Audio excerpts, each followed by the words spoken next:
Welcome, everyone, to We Are Endurance webinar series. I have the great pleasure of introducing you to Eva Solomon of Epic Races.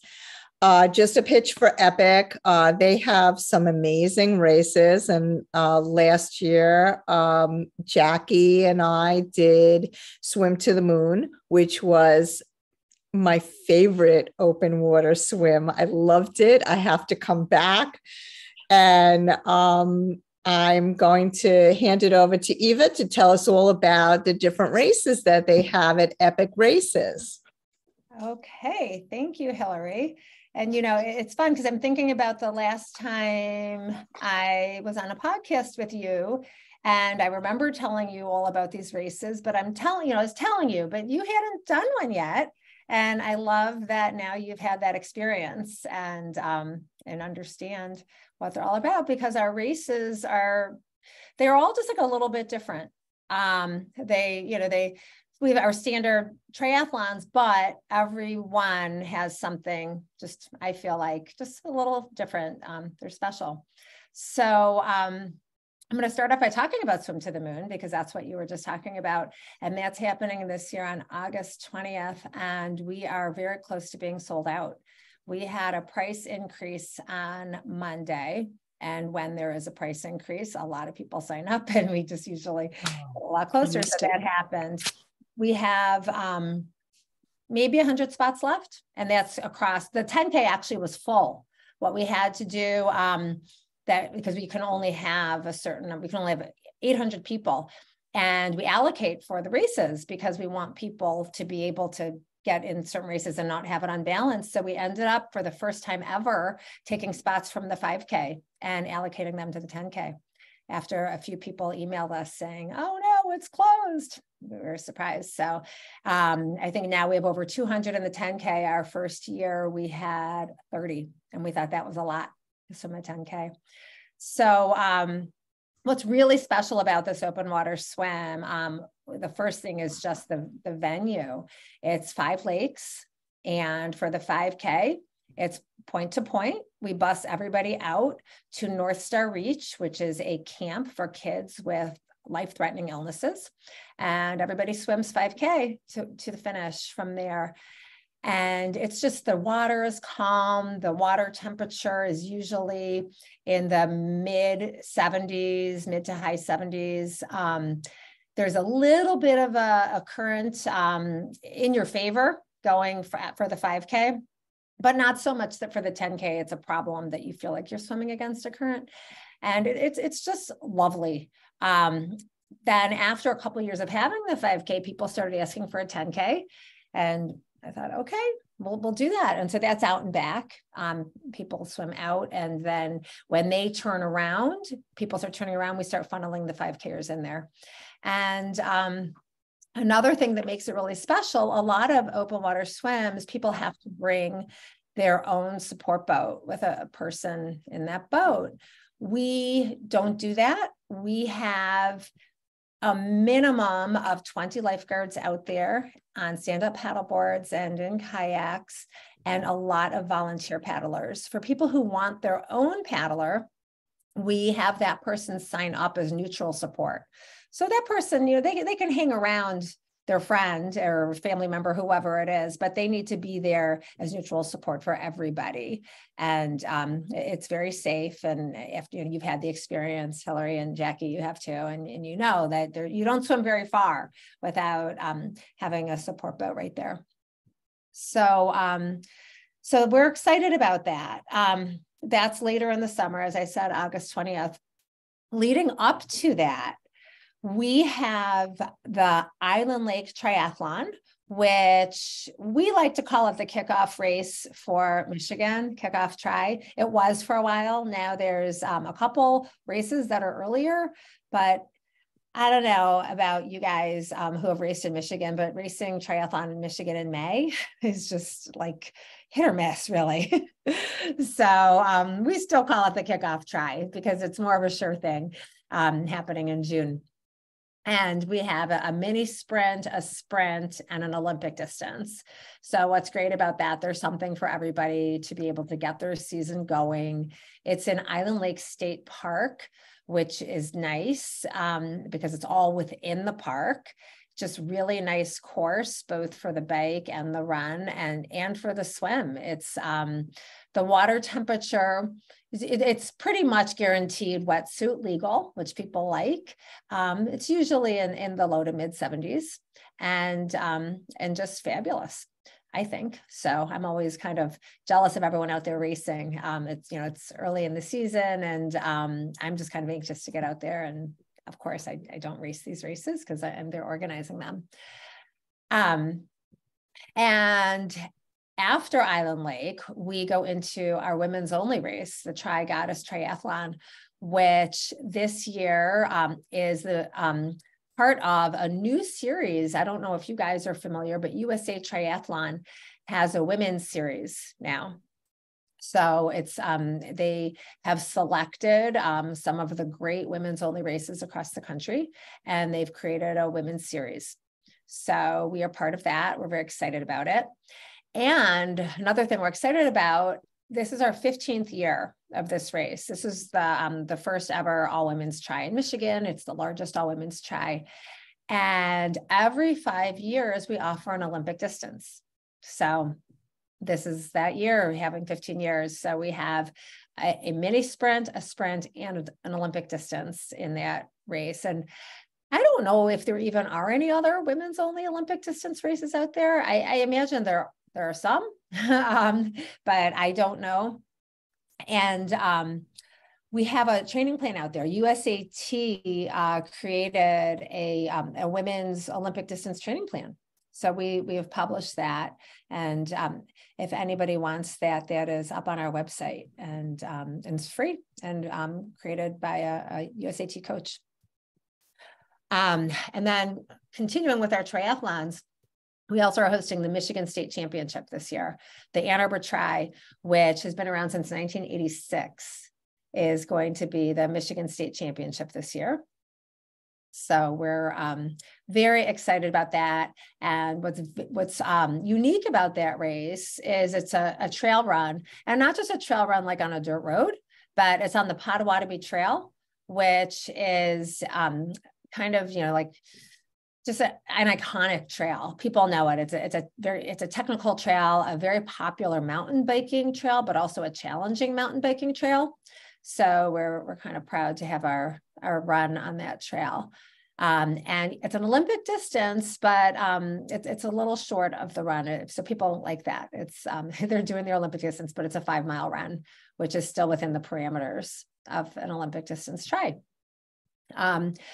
So that's our regular triathlons, sort of regular, that we have.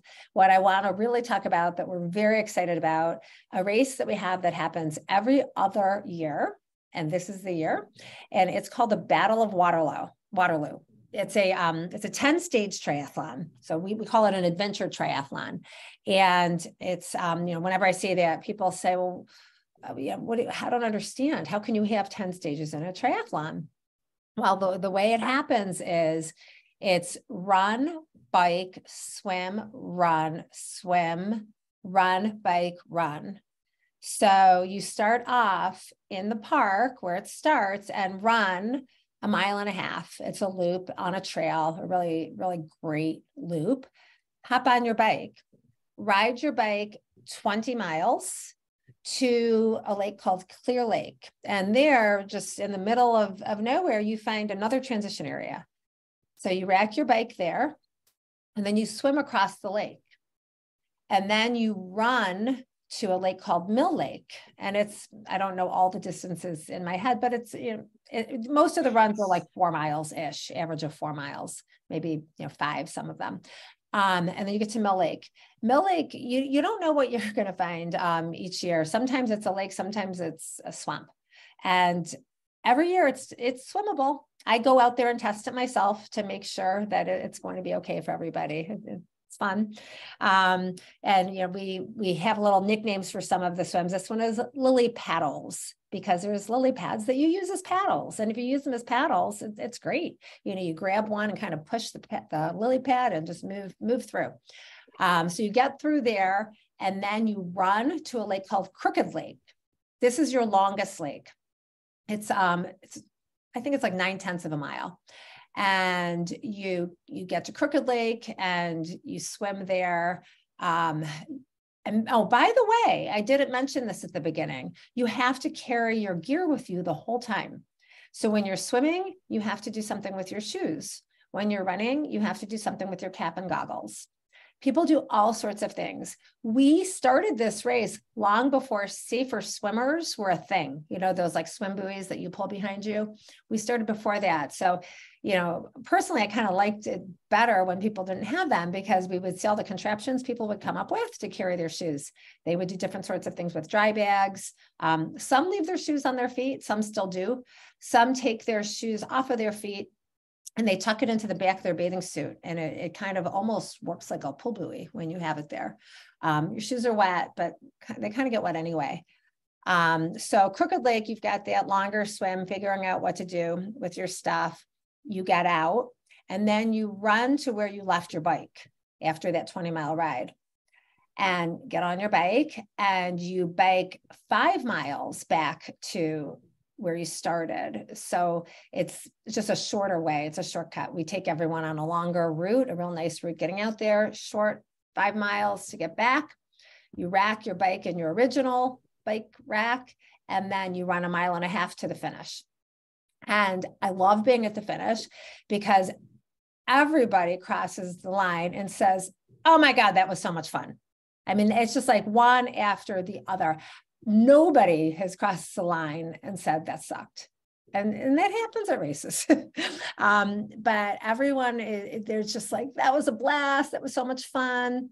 We do offer something we call half the battle. And it's kind of half. It's a run, and then a shorter bike, and then a swim, and then a run, and then you bike back and run again. So the bike is only 5 miles each way.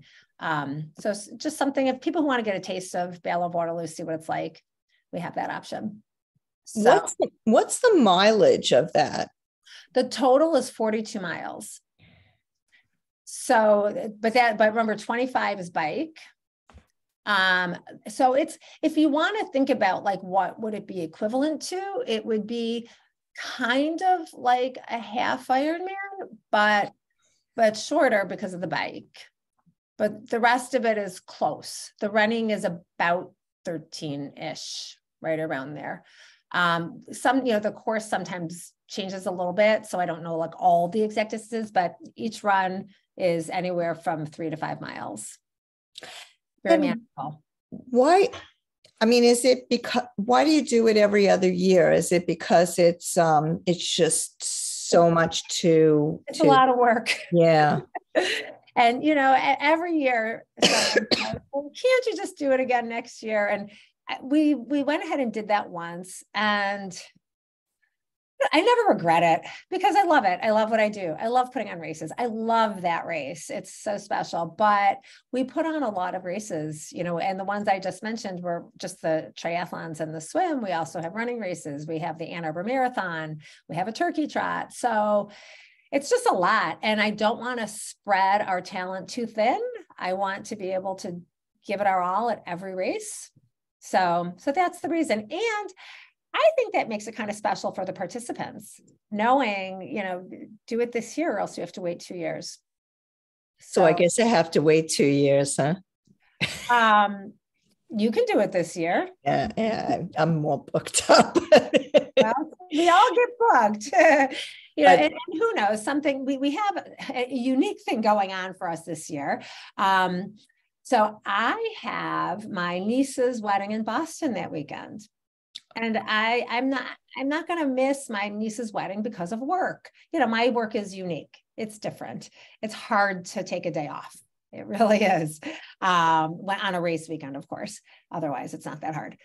But I need to be there. So my good friend, Eric Opdyke, who you may know him from Rev 3. He was the founder of Rev3 Triathlon, and he's going to come in and be the race director. So the race is in good hands. I am catching a 5 a.m. flight the morning after the wedding, Sunday morning, and I'll be there, but I won't be there at the start, and I won't be there to set up the course or any of that the day before. So maybe he will love this race so much he'll want to come back year after year, and then we can make it every year. We'll see. Yeah, I'll have to have him listen to this podcast and see what he says. So yeah. So and I'm excited to do that too, to bring his talent to the race. He's got lots of experience, different from mine. And I just think we can make a great race even better. So, yeah. So that race also, the Battle of Waterloo, that's appeared in Triathlon magazine. I mean, there's been a lot of publicity about that one. Yeah. What makes it different than, say, SOS? That's a really great question. So we have partnered with SOS, and we are partnering sort of this year, where if you are in the top 3 male female, you get a slot in SOS. So SOS kind of being the championship there. So it's very similar, and the differences are, the water's warmer. So I've been told. And you don't start off on your bike, you start off in a run. I'm not, SOS, I think, has fewer legs. I don't know if any of you know how many. I don't know off the top of my head how many they have, but I think it's fewer. I think SOS has only 1 swim leg. And then really? It's bike run, bike run, bike run. Okay. I'm not positive. I thought I saw that. Have to find out. So yeah, I think it might have more than 1, but you might be right. Yeah. So, but it's modeled after SOS. We didn't come up with an idea to put on a race like this, just, oh, let's do this. We knew about this venue, and we knew about SOS, and said, hey, we can do something just as cool here in Waterloo. So yeah, so we're kind of, like sister races, sort of. And we'll see what happens from that.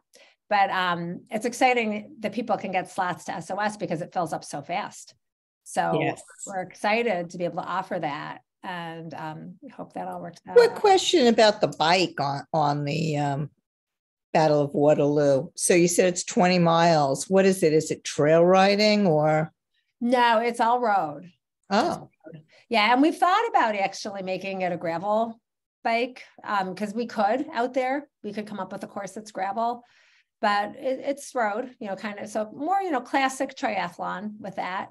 And the running is a lot of trail, road and trail. So, and it's just a beautiful area. I mean, this is, I grew up in Michigan, and I was further east. And my parents never took me to the Waterloo Recreation Area. It was probably an hour from my house. I can't believe all those years I never was there. It's just beautiful. And it's just right here, right in our backyard. I just think everybody should have that experience of having a race there. And it's an area where we have a lot of our races. So we've gotten to know it pretty well. Oh, by the way, I looked up SOS, and it's 1 bike. It starts off with a 30-mile bike, and then it's, swim, run, for 7 segments. Okay. Yeah, that sounds more familiar, but I know it starts off with the longer bike ride. We have 2 bike rides, which is kind of fun, how it's like to have that second transition, hop on your bike, come back. And that in a way becomes more of like a swim run, which, those are becoming popular. And people have asked us, well, are you going to switch it to a swim run? No, because it's a triathlon. It's what it is. But it has those aspects of a swim run, a little different. No paddles or pull buoys, unless you want to use your shoes as a pull buoy. But people ask us that. We're like, no, you don't want to carry shoes and a pull buoy and paddles. But it's different. It's our own version. Well, we'll try to get a group together for 2 years from now, unless you make it next year. Yeah, we'll see. Like I said, if for me, it's too much to do it as well as I want to do it, but you never know what could happen. Because it's pretty special. So we want to offer it to as many people as we can. So yeah, so that's our triathlon season. That's what we've got going on, other than, like I said, some running races, the Ann Arbor Marathon, which is in October, Detroit Women's Half Marathon, which is a fabulous women's half marathon in Detroit. We call it Women Run the D. And yeah, Jackie's other club volunteers there a lot. They do an aid station. They're quite a good volunteer group. And that's where I think, is that where you did lead bike, Jackie? At Women Run the D, yeah. Yeah, it was at that event. And then Josh had the group doing the aid station. I can't remember the exact location, but we had a group doing that aid station. And after I finished the bike lead, I headed over to a hot corner just to help direct people around the corner. Then I saw one of our Channel 4 news anchors running the race. I'm like, oh, this is so cool. Yeah, Karen was in it. Yeah. So that was pretty cool. That was exciting. Yeah. It's always nice when you have local news people, familiar faces, celebrities for us here in Detroit who participate in races like that. So yeah, I was happy to be there and happy to help out. So. The Ann Arbor Marathon is a big race too. How many people do you get for that one? We get about 2,000. So not huge, but that's all the distances, because we have a full, a half, a 10K, and a 5K. But it's great. It goes through the campus, University of Michigan. And it used to be in the spring, and we switched it, not really switched it. We had no choice but to have it in the fall during COVID. After canceling twice, we didn't want to wait any longer. So we were able to have it in the fall. In the past, we were limited by Michigan football. So we stayed away from the fall, but we were able to find a weekend to do it that year. And looking at the football schedule, as long as they don't change it, which they probably will, but if they don't, we're good. We have our weekend for about 5 years. So we keep it in the fall, which is exciting. Yeah, that's great. I mean, that Ann Arbor area is so gorgeous. Really beautiful. Yes. I was like, if I didn't live in New York, I'd live there. It's so there's a lot of other pretty great places to live, I think. I love that you're saying that, but I just got back from Big Sur. If I didn't live in Ann Arbor, I'd live in Big Sur. That's on my bucket list as well. Did you do the race this year? I did. Wow. So I had to stop running a couple of years ago because of my back.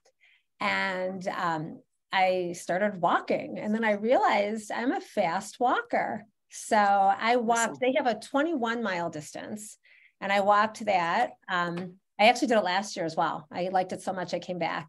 Thought about doing the fall, and I would have, they have a very strict cutoff. So that's why they offered the 21. I would have been fine. I could have done it, no problem. But, the nice thing about 21, as we all know, 20 miles is when you're halfway done with the race, kind of. So training and all of that, it just was so much nicer, especially walking, because it takes a long time. And training. So to not have to do another 5 miles was great for training. And yeah, I highly recommend it. It was great. They have a new race director this year. He did a great job. Cool. Yeah. Does anybody have any questions for Eva?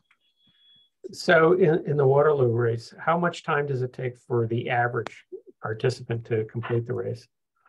That's a good question. I have to look up average, but my guess is probably about 4 hours. Okay.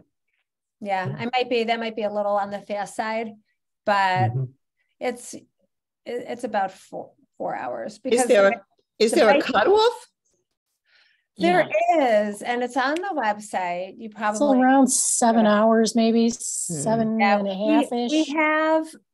We have a point you have to reach, as opposed to just saying, okay, at this time we pull you off the course. And I can look it up, but maybe it's more like 5 hours for the average, but around there. We have a few real fast people who finish, and then kind of everybody else just trickling in. And then there's always a few people, and we wait, and they're out there and happy and just plugging along, and we're keeping them safe. We keep the race very small. We cap it to 200 people just to keep it safe, and be able to keep an eye on everybody. The aid stations are pretty special. We do something where each aid station, a different group is in charge of the aid station. And we give them $20 and we say, get something special for your aid station. So there's anything from like Pop-Tarts to watermelon, M&Ms, all kinds of creative things are out there. So that's very fun and just like a little treat to have. And the aid stations are at every water entrance and exit is where we have it. So I'm looking here for the cutoff time is you have to be at leg 6. Oh, so yeah, you have to be at leg 6 in 4 hours by 11:30 a.m. You have to be at leg 8 in 5 hours, 20 minutes by 1:10 p.m. And you have to reach the finish in 7 hours. So yeah, so people are finishing about 4 hours. Do you have, I'm interested in when you said that, you're trying to keep track of people. Do you have like timing mats at different parts of the course just to try to, make sure we do. Actually, we have one. We have one out there and right around the halfway point in the road. But we have lots of people out there. We have somebody sagging on their mountain bike, and people really want that job because you're not allowed to mountain bike those trails. So that's our opportunity. Yeah. So we have a sag mountain bike, just, hanging out with the last person, and then, and just, volunteers out there and keeping track on paper of where everybody is when they enter, when they exit. So do you have to use a mountain bike or? No. I used a road bike. Right. This is on the running trails. Oh, okay. Got it. Oh, yeah. You use a road bike on the road. Yeah. Oh, okay. I mean, you can't use a mountain bike. But it's all road. You don't need a gravel bike or a mountain bike. If you wanted to go out, is there a service where you could rent a bike? Not that I know. We have connected people with local Tri Club members, just putting the word out. Hey, we have someone coming in for one bike. Yeah. Okay. Best way. It's very hard, as you all know, to find bike shops that rent bikes. So yeah, we will connect people though.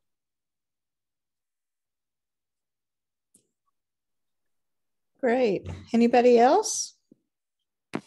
No, I want to add a couple of points. I did the battle. I don't remember what year it was. It was a while ago, probably 2 battles ago. And I had heard about it numerous times from a friend of mine who talked about it at length and how, excited he was about the race. And I thought, okay, I'll sign up for it. So I went out there, and there were other members from my Michigan-based Tri Club that raced it. So it was nice to see familiar faces, but everything about the race was completely new to me. And before the race started, I don't know if it was Eva that made this announcement, but they said, if you'd like, we have some deer fly tape that you can put on the back of your hat. So while you're running on the trails, you, instead of having these deer flies attack you, they will stick to the back of the tape on your, so I went for it. I was like, oh my God, I didn't even think about that. And then it was a bit of a challenge trying to keep my shoes and socks dry. And I think maybe if I was more accustomed to running in wet shoes and no socks, or, things that I could have done to been more efficient during the race, because I was one of those over 7-hour finishers. They were nice and let me finish the race, but I'm slow at all 3 events in a triathlon anyway. But I was even slower at this because of the number of times you had to stop with the goggles and stop with your shoes. And, there was just a lot of that I wasn't really, I just wasn't really prepared and hadn't really practiced. But it was an epic event. I mean, epic because it's the name of the race company, but epic in terms of the experience. It was really fantastic. And I think if I was going to do it again, I would sign up for half the battle, because the full battle, I think, was just a little more than I could do in the allotted time. So if I did the half, then I wouldn't be a liability out on the course next time. So But, you know, like I said, they kept the finish line open and they waited for me. So, and I think I was like second to last. I think one other person came in after me. So it was nice that they stayed and you know, kept us on the clock. We have these cutoffs, but it's rare that we enforce it. Don't tell that to anybody. How many deer flies were on your hat at the end? I don't remember. You know, what kept happening was when I take my hat off and stuff it in my dry bag, then the tape would fold over. Oh, and then gross. I had a heck of a time because I was like, I couldn't figure out like, how do I protect the sticky part of the tape from, you know, and yeah, so that was another challenge. But there were a few. True. Yeah. But it's the deer flies can be bad out there sometimes. So it's funny that you brought that up. I remember trying everywhere to find the deer fly tape. It was sold out everywhere, but we were able to, at the last minute, I found a whole bunch of it someplace. And so, yeah. Do you have to be careful about ticks? Well, I mean, anywhere you do in the woods, but it's not like New York. We don't have the same tick problem that you have in New York. Yeah. Yeah, I was going to say, I've never gotten one, you know, and I live in an area that's, you know, I got deer, so they could have ticks on them. I've never gotten one in my own yard, but every year I kind of think about it. I cut my grass with long pants and long sleeves, but obviously during Battle of Waterloo, you know, I was in tri-shorts and a tri-top, so I didn't really have any protection on. And it wasn't like I had carried a can of bug spray, you know, to reapply after I got out of each lay, you know. Oh, we do have that at the aid stations too. Oh, okay. I might have done it at some of the aid stations just to try and, you know, because they just, those flies, they love your ears for some reason. I don't know what that is. Go to the highest part of your body. That's why we put tape on the hats. Some people you'll see out on those trails, they take a styrofoam cup and like put it on a stick, and then they put the tape around the styrofoam cup. Oh, because it keeps it even higher. Or you'll see people out for like a walk or hiking, and they have a stick that they hold up high with the tape. Interesting. I think we're making the race less appealing right now. I'm worried about that. No. It's just one of those things. When you trail run, this is just a given, right? It's true. Absolutely. I have a question about the sneakers. Is there a specific type of sneaker that you would recommend for this type of race? You know, that you could where the water goes through it? Yeah. I'd say a tri sneaker, you know, like Zoot makes some shoes, and, you know, those, because they're lighter, they're smaller. And the people who win the race usually take their shoes, they don't wear socks, they take their shoes and they stick them in the back of their bathing suit. Just even like if they're wearing a Speedo, just like women right in the top, and, you know, guys in the top of the bathing suit in the back. Those are usually the winners. And then if it's a fast drying shoe, like a tri specific shoe, that works well. Or some people leave them on their feet. So that, in my opinion, that's not smart, because it doesn't put you in the right position for swimming. Too much drag. You've got the drag, and you're going to arch your back too much, I would think, because your shoes float. So that's why having them, or even using them as a pull buoy, you know, put them there in the right spot to help your body position for swimming. So I like dry shoes though. So I'd put them in a dry bag and carry them. You don't need a wetsuit for this race? No, you really can't. Well, SOS, I've heard some people will carry a wetsuit. I've heard that. Oh. I mean, I don't think it's common, but people will. Yeah, here, nobody would. I haven't seen anyone do that. I think one time though, I do remember seeing somebody riding their bike in a wetsuit. I think they left it on.